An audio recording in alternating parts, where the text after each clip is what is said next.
Welcome to the word of God through 40 days till good Friday. ఈరోజు దేవుడు మనతో మాట్లాడాలనుకుంటున్న వాక్యం ఏమిటంటే ఎజ్రా గ్రంథము 4వ అధ్యాయము 4వ వచనము. దేశపు జనులు యూదా వంశస్థులకు ఇబ్బంది కలుగజేసి కట్టుచున్న వారిని బాధపరిచిరి. ఇక్కడ ఏంటంటే కోరేషు రాజు ఏలుబడిలో, అంటే కోరేషు అనే ఒక రాజు ఏలుబడిలో ఆయన రూల్ చేస్తున్నప్పుడు ఇశ్రాయేల్ ప్రజలకైనా ఈ యూదా ప్రజలకైనా కొందరికి ఆజ్ఞాపిస్తాడనమాట.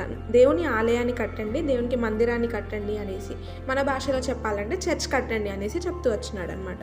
అయితే జెరుబ్బాబెలు, యోషువ మరియు కొందరు ప్రధానులు పెద్దలందరూ కలిసి కట్టాలి మందిరాన్ని అనేసి ఒక డెసిషన్ తీసుకున్నారు.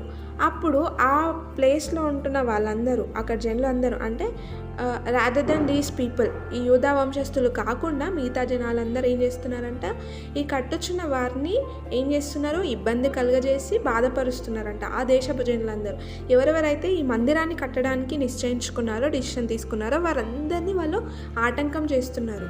ఈ వాక్యం ద్వారా దేవుడు నా జీవితంలో ఏమని మాట్లాడాలనుకుంటున్నాడంటే, నువ్వు ఒక పని పూనుకున్నప్పుడు, ఆయన నామములో నువ్వు ఒక పని చేయాలని అనుకున్నప్పుడు, ఒక మంచి పని నువ్వు కార్యాన్ని స్టార్ట్ చేయాలని అనుకున్నప్పుడు అనేకమైన ఇబ్బందులు వస్తాయి. ఎందుకంటే ఆయన నామాన్ని ఎరిగిన వారు ఖచ్చితంగా దూషించబడతారు, ఖచ్చితంగా హింసించబడతారు. అది మనం ఖచ్చితంగా గుర్తు చేసుకోవాలి, కానీ బాధపడాల్సిన అవసరం లేదు.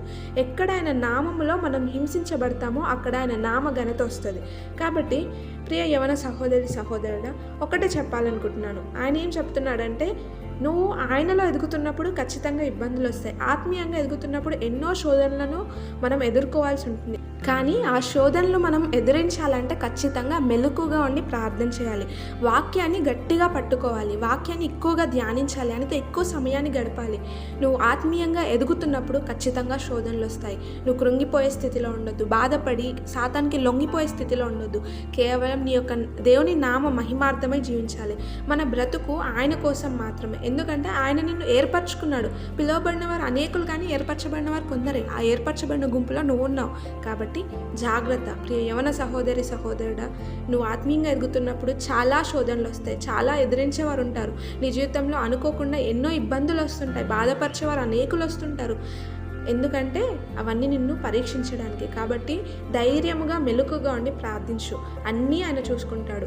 అప్పుడు మందిరం ఖచ్చితంగా కట్టబడుతుంది. మన దేహమే ఆయన ఆలయం. కాబట్టి నిన్ను నువ్వు ఎంతలా కాపాడుకుంటున్నావు అనేది ఇంపార్టెంట్. ఎన్ని శోధనలు వచ్చినప్పటికీ, ఎన్ని ఎదిరింపులు వచ్చినప్పటికీ నిన్ను నువ్వు ఎలా నిలబెట్టుకుంటున్నావు ఆయన నామాన్ని కొరకే అనేది చాలా ఇంపార్టెంట్. కాబట్టి ఈ వాక్యాన్ని, హెచ్చరికను మనం ఖచ్చితంగా మన జీవితంలో ఆలోచించి దాన్ని అనుసరించాలని కోరుకుంటున్నాను. ఈ వాక్యాన్ని ఎప్పుడు మన జీవితంలో హెచ్చరింపుగా తీసుకుందుముగాక. ఆమేన్.